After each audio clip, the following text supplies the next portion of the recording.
Second chapter, his first home. God but faintly revealed the puzzle of civilization to Noah and his three sons, Shem, Ham, and Japheth. Genesis 9th chapter, first 7 verses, and it became their duty to start to work on the first moves of the puzzle, as well as to create nations. He who would begin from the first moves and works the matter out to perfection. Ham, the father of the black man located in Africa. Africa was his homestead, so to speak. David the psalmist credited Ham with this territory in the 105th Psalm, 23rd and 27th verses, and also in the 106th Psalm, 22nd verse. Now, if this is not true, and we reject it on the ground of not being sufficient proof of the black man's first and original home, we can, on quite as good ground, reject any and every other part of the Bible, for what I here state is no valid imagination, but facts taken from the Bible. Cush, Mizraim, Phut, and Canaan were the first sons of Ham. Genesis 10th chapter, 6th verse.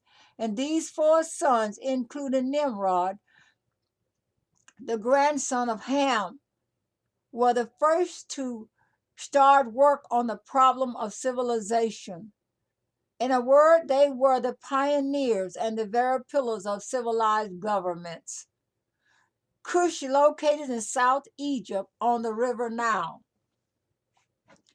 He became the father of the Ethiopians as well as the father of the Cushites through Nimrod, who located on the southern part of the Euphrates River.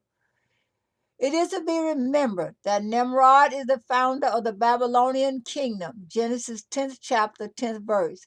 Mizraim located on the upper part of the river Nile, and he became the father of the Egyptians. Phut, located in the northern part of Africa. Canaan, located on the land known as the Old Palestine country, which is modern Turkey. Canaan became the father of the Canaanites, Genesis 10th chapter, 15th, 16th, 17th, 18th, and 19th verses. According to the Bible, the above is the exact location of the first sons of Ham. And the question which naturally follows is, was civilization born in their land and given birth by Ham's first offspring? It is conceded by John Clark Ridpath and a few other writers on ancient history that the Egyptians were the fathers of civilization according to the chronology of Manetho, an Egyptian priest. Egypt was founded in the year BC 3892, and Menes was the first mortal king. The all-important question now arises. Were the Egyptians descendants of black men, or were they descendants of white men? Were they descendants of Ham or Shem? It is well known that students claim to be divided in their opinion as to the original stock from which the ancient Egyptians came. Ridpath, among others, say they were neither Semitic nor Negro, but conclude his remarks on the origin of the Egyptians by saying that the ancient Egyptians were considered a branch of that part of the Cushite family which settled in Asia. Probably the little matter of the Cushites being the grandchildren of Ham slipped Ridpath's mind, else his statements would not have been so conflicting, because he just said that they were not Negroes, but he ends his argument by saying that they were a branch of the Cushite family of Asia. It requires no laborious research to establish the facts that Cush was the father of all Cushite nations. He was also the first son of Ham, Genesis 10th chapter, 6th verse. Now then, if the Ethiopians and all other Cushite nations who sprang from the first son of Ham were not Negroes, will some of our historians omit the word probably so much used by them and say what they were, it is fair to assume that with their boasted intelligence and superior brain power, by this time they would have been able to search out and connect at least some of the many facts and plain indisputable records in the Bible which leave no room for doubt or probably. We learn from the Bible that Ham is the father of the African family. The Ethiopian is the darkest or blackest tribe of the Hamites. Cush was the founder or father of this tribe. Moses selected his wife from the black or Ethiopian tribe, Numbers 12th chapter, 1st verse. It must be plain to anyone who will rend the parts referred to in the Bible that Rid-Pat's contention that the Egyptians sprang from the Cushites was the wrong avenue to escape the blood of the Negro or their relation to the black man's family. I believe, however, that Rid-Pat wrote in good faith, for the majority of the historical writers claim that the Egyptians descended from a white race, notwithstanding they admit that the Old Testament gives the truest, most complete, and reliable record as the origin of the Egyptians or any other book. So it is not unnatural to believe that their opinions are influenced by racial prejudice. Now, it is true that the Bible contains the only authentic and certainly the most ancient record of not only the Egyptians, but of all mankind. And I can and will prove by it that the Egyptian Hamite sprang from Mizraim. According to the Biblical Gazette, the word Egypt is derived from the word Mizraim, and this word Mizraim was the name of one of the first sons of Ham, Genesis 10th chapter 6th verse. By the word Egypt being coined from the word Mizraim, it strengthens any contention that the Egyptian was descended from the black man. I will now dig down further into the rich earth of proof for more enlightenment out of the book of truth. By viewing the ancient Bible map of Africa and Asia, which map can be found in the back of the New Testament, one can readily pick out the spots upon which Shem, Ham, and Japheth first located. You will notice that Mizraim, the second son of Ham and the accredited father of the Egyptians, located on the very spot, so to speak, where the great city of Memphis was built by Menes, the first king of Egypt. Again, you will notice that all the names within African borders are names of the sons of Ham. Shem and his offspring located in Asia. Perhaps a better way to locate Ham, Shem, and Japheth and their first offspring is first to read the 10th and 11th chapters of Genesis, then locate their names on the map. And it will be seen that not a Shemite, a white man, originally located in Africa.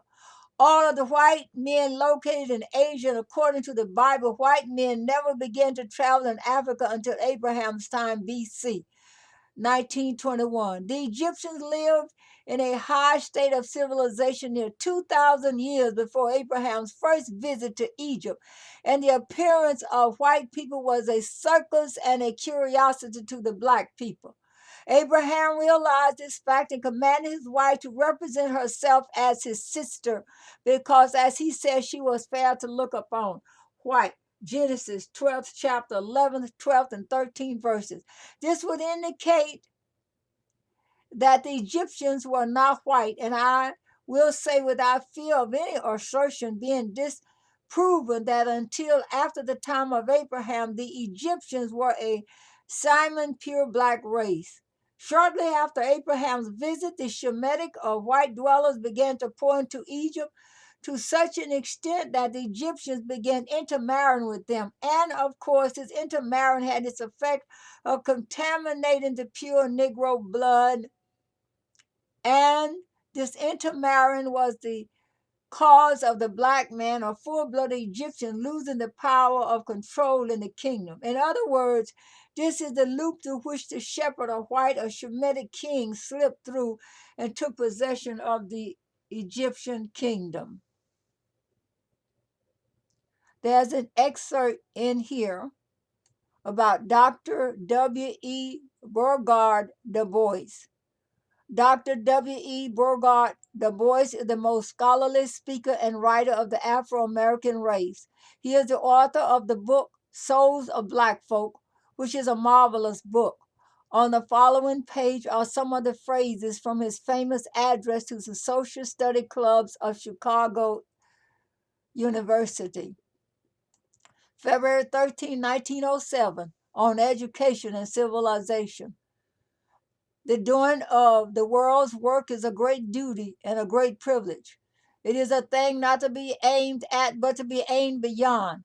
Just so soon as a nation or a country can put its foot upon this satisfaction of the lower wants and step upward to the greater aspirations of human brotherhood and the broader ideals of civilization, just so soon the real building of civilization begins. It seems to me, therefore, that the students of Chicago University and they that teach them ought especially on every occasion to impress this broader aspect of the race problem, that instead of putting it in its narrow, nastier channel, instead of stooping to listen to men who themselves represent what is lowest and least in our national organization, that you should strive in every way to realize yourselves and to show others that this great broad question of humanity is not a question of petty crime, not a question of so many bales of cotton, not a question even of mere industrial development, but is a question of human aspiration. And that if here in America, on the very forefront of present advance, it is possible to murder the aspiration of 10 million of men, then America is not yet civilized.